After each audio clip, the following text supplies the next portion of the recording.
the Academy Awards in Israel. It is. Thank you very much.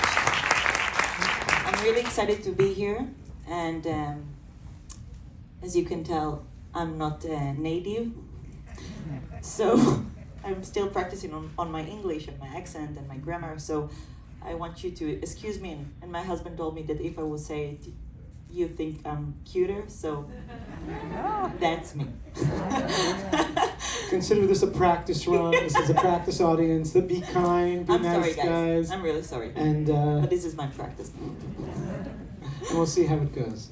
But let me ask you, first of all, just very generally, just if you could share a little bit about, I don't know, what you've learned about the שבבניקים, but what is this world? What is this world that we are taken into in this show? Well, this is our world. Here you can see, you know, in the religious world, there is a lot of strains, yes? And we are very different from each other. The thing about Israel that me and Orthodoxim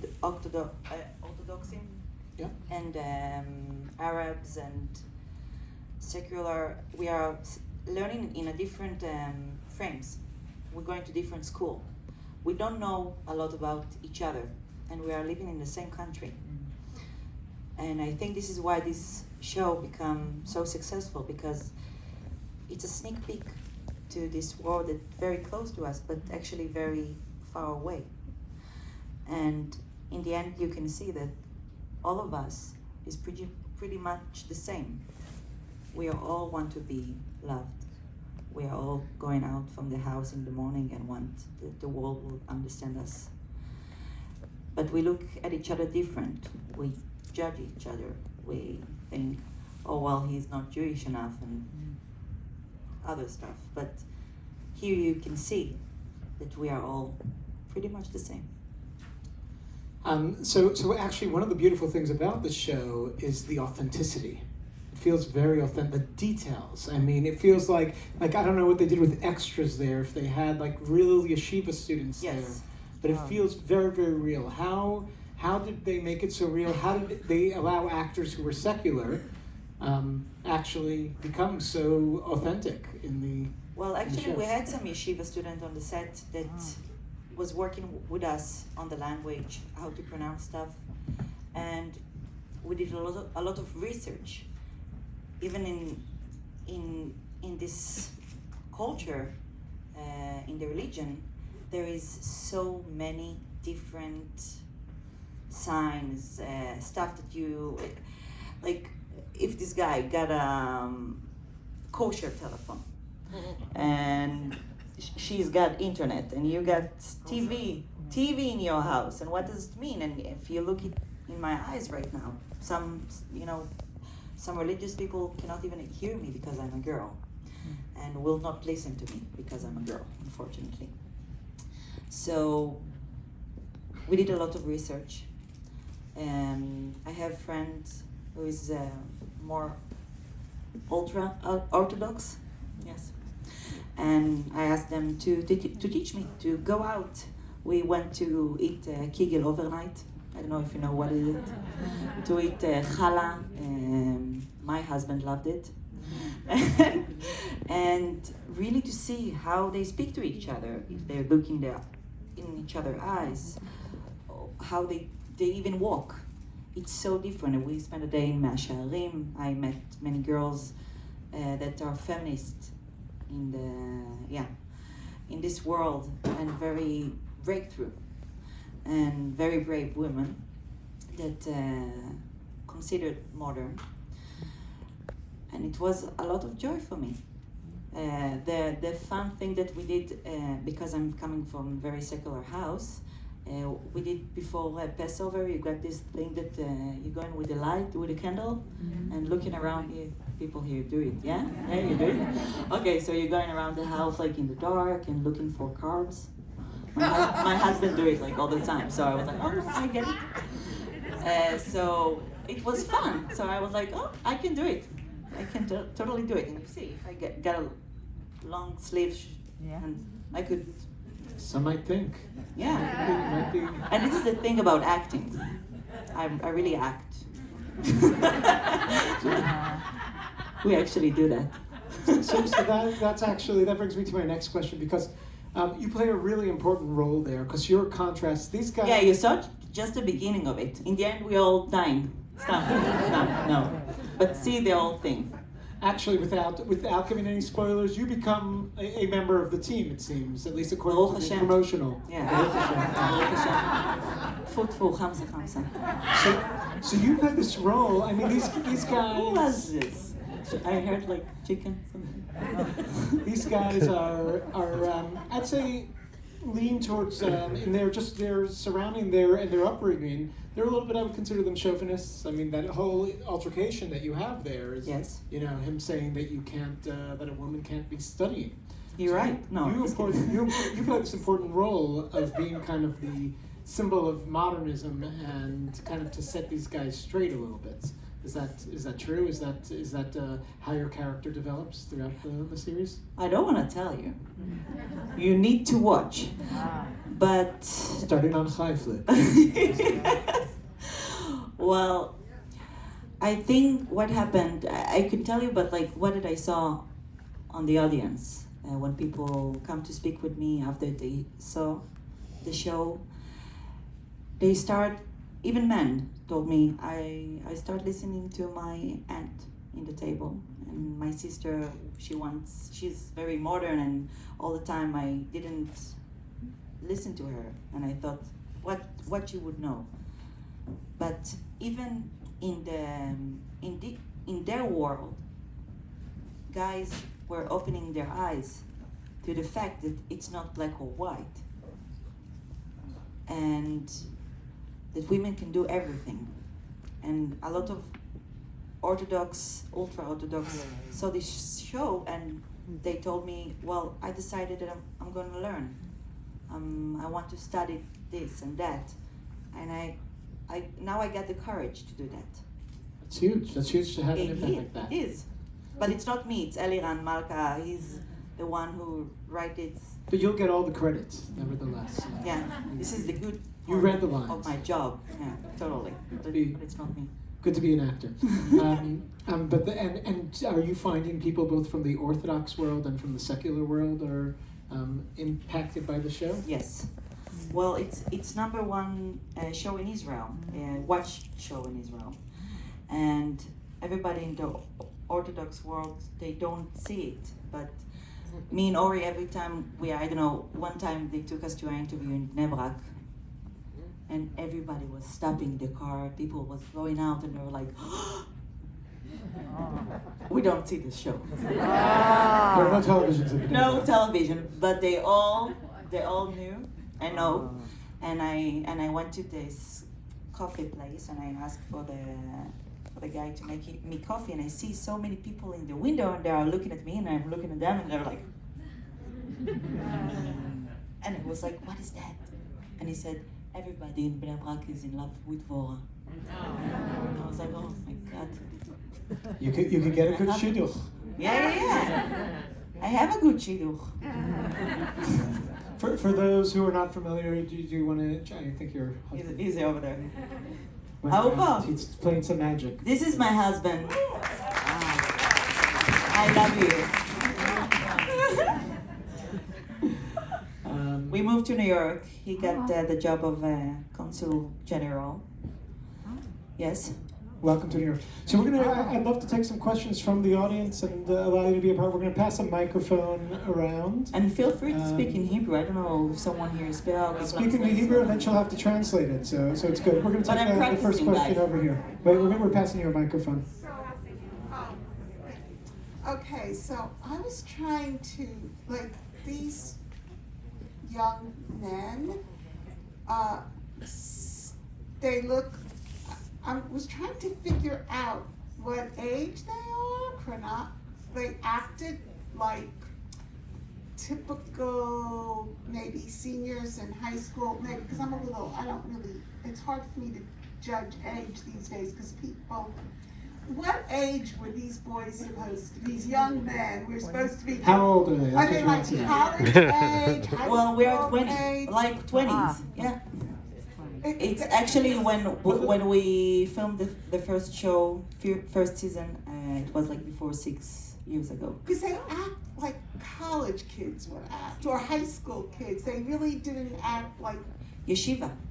Well, in the We did, yeshiva world. we did a little interview with the director who actually mentioned that it's based on like the college genre, you know, those college movies that go all the way back to the 70s and before. they're all in the age when they're supposed to go to the army.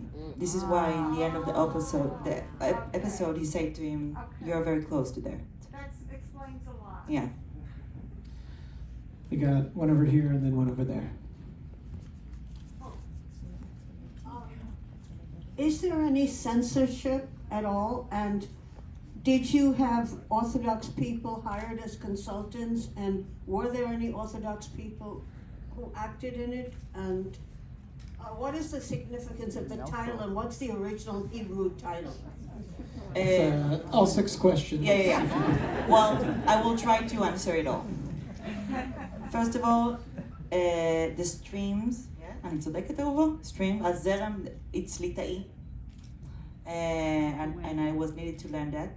There were people who is even yeshiva boys that were on the set with us, and the mashgiach kicked them out of the yeshiva because they participated in the show. Oh my God. I know.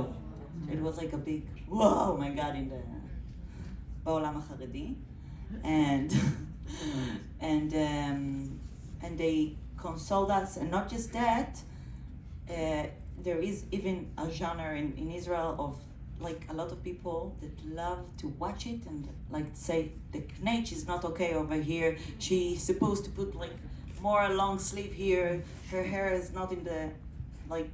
We got people who is all the time like, want to fix us because there is so many ways to be ultra What about orthodox. my other question? Okay, like you had a few. What's the original Hebrew title? Shababnik. What does Shababnik mean? Shababnik. Yeah, that's This is what you meant? Ma'am, but this is your last question, and then we have somebody else who wants to ask. Well, The Hebrew title is the Shababniks. What does Shababniks mean? it's Shobabim, misbehaved children. It's a nickname actually in Arab, I think so. Of it's like. Does it come from the word Shavav? Or? No. Shabab is kids now. I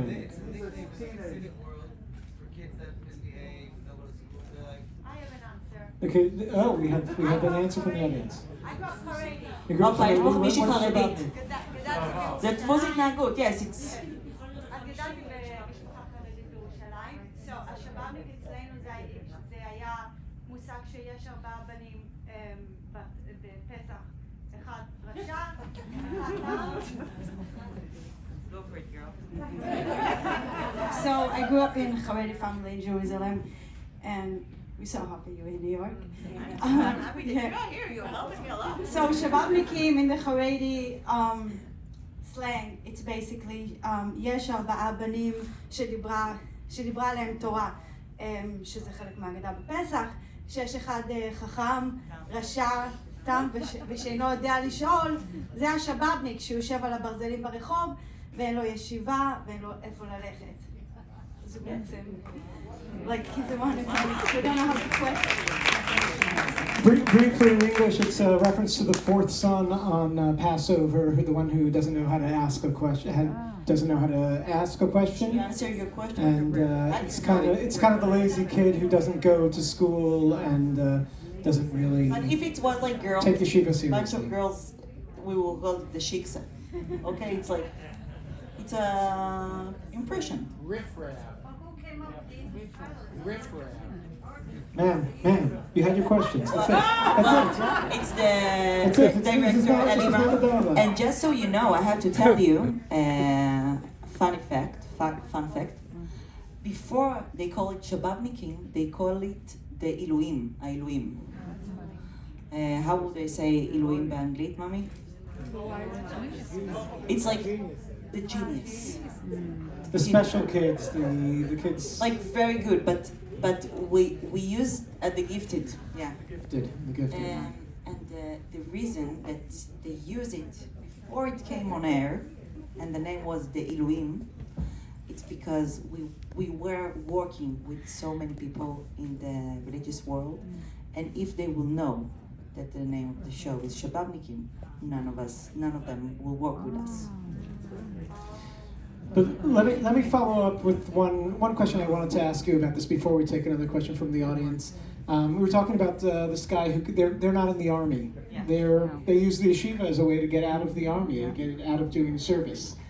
Is the secular audience in Israel not upset about that? Is that not something they're like, how dare these guys, you know? Well, you're speaking about one of the most problematic thing, because there is a lot of people who think, why do I should do it and protect those people and pay money for them to study? But I think this is kind of it's like part of the magic that we got, that you're understanding, and this is what you can see on the show, that it's something different. Everybody can do the best that they can do, and we understand we are different. I feel honored that I could, when I was in the army, that I protect everybody, and that I have the option to serve, and that I'm able to walk on my feet and do that. Thank you. עכשיו לא נעים להגיד שהייתי כאילו לא בקרבי וכזה. She wasn't in a combat unit. I was a fighter. There was a question over here. I saw the hand before. Hi. So my family's Sephardi, and my mother grew up in Bnei Brak. And when she told me stories when she went to school, how there was a lot of aflayot towards Sephardi people in Haredi You can see it schools. here as well. Right. And when I saw that, I was like, does this actually still happen? Like, she told me they had like segregated bathrooms and water fountains and the worst teachers, and like seeing that on screen, it hurt that like does this still really actually go on, and like what's being done to like try to remedy this? Is this like ever going to change? Well, unfortunately, it's like I will ask you about if there is racism in the world. This is actually still happening? Like, well, it's all like, I don't know. You don't think it will happen. And you will not think that, I just moved to New York before 3 weeks ago. And thank you very much. It's very cold. I still don't get it. But we'll have them turn it up a little bit. Yeah. No, but no, not here. Oh, okay. But the supermarkets are great. Like, I love it. Like, so much stuff. I feel it's like my bar mitzvah every time. Whole Foods, do you have a favorite? Yeah, Whole Foods is amazing. And so someone there is laughing. You relate to me. Thank you for that. Well, because my husband's job is to be responsible of representing Israel and the connection that we got, and to take care of the Jewish community, I just I'm more exposed now to so many problems that we got. And you got this with Sfaradim, you got Ashkenazim, we got with everything. And Jews, we just been in Hillel, and you see, student in university that having such a hard time because they got this legacy, and they are from Israel, their families from Israel, and people look at them and like. So unfortunately, it's something that happened all the time. And I hope sometimes that we got luck that you can. Okay, I will try to say that you can bring a message, להעביר מסר, through comedy, through art. And this is the magic, because this is so far away from us in some kind of a way that it's an option to look and say, oh, wait, it's not that far away from me. And this is the this is the magical thing about this show. She's speaking about the most deepest problems, issues, that it's really, really hard to speak about them. And if you will see more episode, you will understand it. And through the comedy, it's like a bit solving them in some kind of a way. Raising awareness, that's what you said. Yeah. And it's really, I mean, these are the topics that the governments in Israel weren't able to be made, and this was the biggest conflict within the government in order to the religious secular divide and the different kind of religious divides that there were is really something that is profound in Israel right now, and it's important to face it and to see all sides. And I'm happy that we get to see this side.